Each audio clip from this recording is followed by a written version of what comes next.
He was a genius within the police force. Yet he stole a prison guard's power bank just to break out a criminal mastermind. They tore off pieces of paper, soaked them in water, and stuck them over the windows and air vents. He stuffed meals into his socks, soaked them in water, and extracted electrolytes from the salt. Finally, he placed the power bank into the electrolyzed water and successfully split the water into hydrogen and oxygen. Next, he pulled a rope from his quilt, climbed onto the bed, cut the lighting circuit, and connected the rope to the wires. He then pushed the bed back into place, rolled 2 paper balls to plug his ears, and hid under the bed, using the quilt to cushion any shock. Once hydrogen had filled the entire cell, he yanked the rope to ignite the gas, and the two of them blasted the cell door open. The guards heard the commotion and gave chase, but the pair had already locked themselves inside the laundry room. They toppled a storage rack, dismantled it, and reassembled the pieces into a ladder.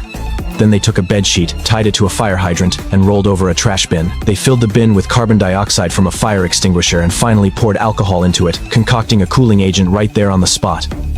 He applied this cooling agent to the iron security bars and tapped them lightly, breaking through an exit. The two squeezed out the window, slid down the building using the bedsheet they had brought along, deliberately creating the illusion that they had already fled far away, and then they hung the ladder on the roof.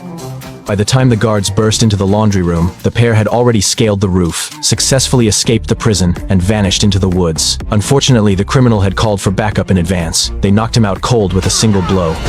And when he opened his eyes again, he was stuffed inside the trunk of a car. In the dark, he disconnected the taillight wiring and sent a distress signal using Morse code.